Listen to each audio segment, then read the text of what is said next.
Shalom. First and foremost, I want to give all praises, honor, and glory to Yahweh, Bahasham, Yahweh Shai, Bahasham, Rechak Kodesh. Double honors to the elders and the apostles of Great Millstone, and peace and blessings to the elect. And, Lord willing, this would be a brief lesson, but wanted to, just speak on something really that happened yesterday. As my brother and I were on our way home, we had, pretty much, there was a situation, right? We obviously have, a lot of incompetent drivers on the road nowadays, but we basically had we were trying to go through a one-way, and you had this woman. She basically, which, man, they really shouldn't be driving, but she basically pulls up and she double parks right in there, in the way, basically, I guess, to drop somebody off. And in that path, it's enough to fit two cars, even if one is double parked. And however, the way she was parked, it was pretty much impossible for another car to pass by. And so, I initially honked, like a small honk, which is like basically adjust yourself so that other cars can pass, because we're trying to get through. And she's just there. So she's just there. And then whoever it is gets out the car and goes to their house. And then you have another car that's now behind us that also is honking like, yo, move the car. Because now whoever it is you're dropping off is off. And this demon is just there. And then she'll like move it a little bit and then stop.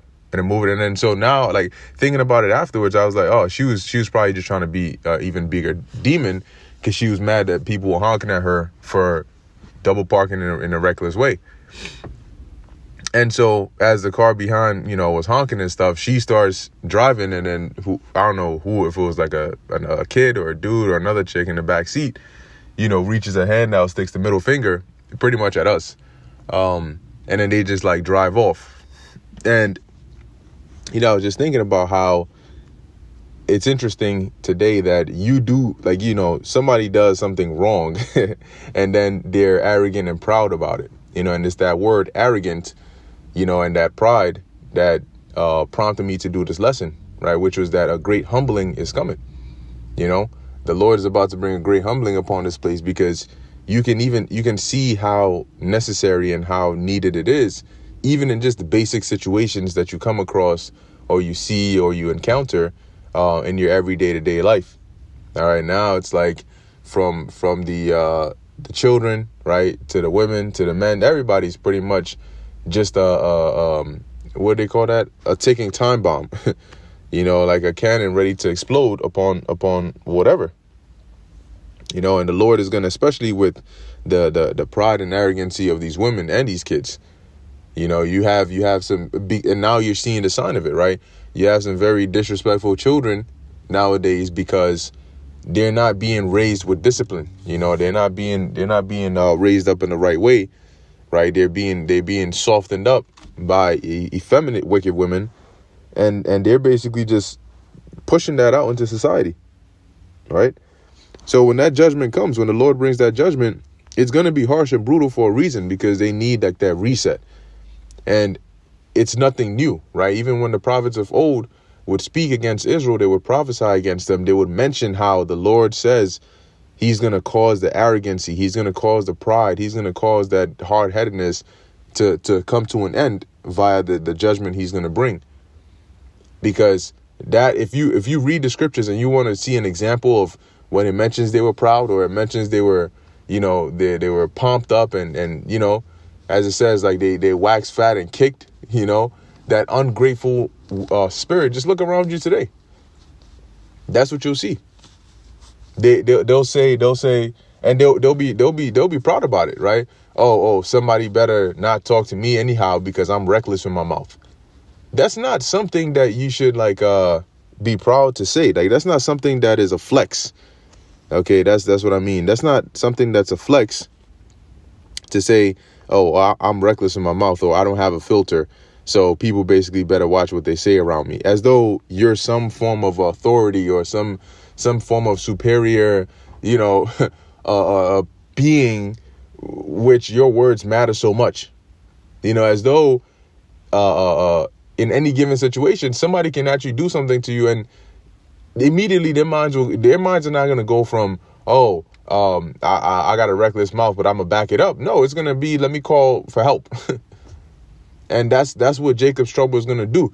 Jacob's trouble is gonna be that awakening for them, to where they realize that no, you can't talk shit and be arrogant and proud and do all this wickedness on top of it, and then think, I'm just gonna call for help and everything is gonna be all sweet and I'm gonna just call it a day. It doesn't work that way. Now, real quick, this is the book of Isaiah 13 and 11.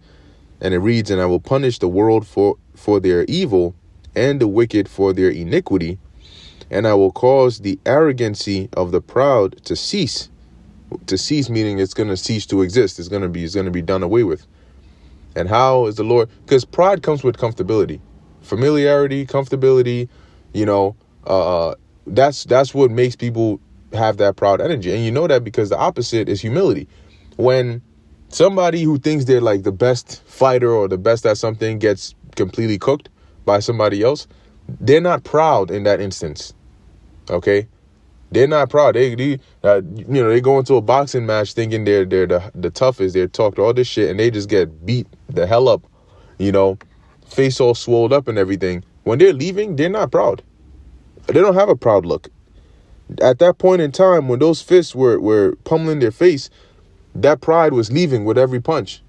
And as the pain intensified, the pride also, the escaping of the pride intensified. That shit was looking for every which way it could escape, through the nose, the eyes, the ears. It's like you on your own, buddy.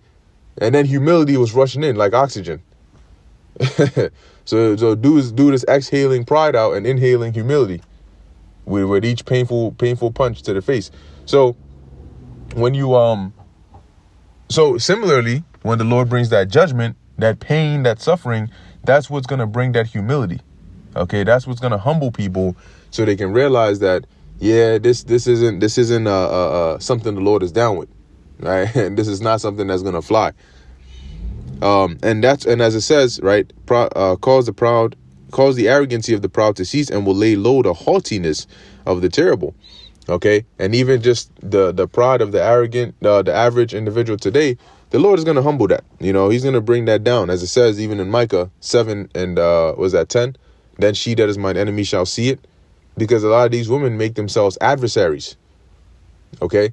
And so when that shame covers her, when the hard times come and the destruction comes, like, you may see a woman and you may not know the mindset she has or the wickedness she's done, because she's going to come to you asking for help and looking helpless. But the Lord might just put the spirit on us to see, like what's that dude's name? Ghost Rider has the penance there. I think that's what it's called. The Lord might put the spirit on us to be able to see into their look at them and read their spirit and see, you are a demon. You were a demon. That's why you're going through this. So you're good. Keep it pushing. There ain't nobody gonna help you over here. You might see a woman getting chased with a bat, by freaking Negan from The Walking Dead and 2 giant pit bulls and 3 Rottweilers, and they gaining on her, and she's asking for help. I'm closing those fences, and then that's the end of that. But long story short, man, just wanted to speak on that a bit, because when we mentioned the judgment to come, but there's a reason why the Lord is bringing judgment upon the earth. It's not just because these people are not righteous. They're not considerate. They don't consider that they're doing evil, and they don't care to consider. All right. So the judgment the Lord is bringing is going to be for a reason. He's not just doing it just because. All right. They have warranted it. And that's why it's not going to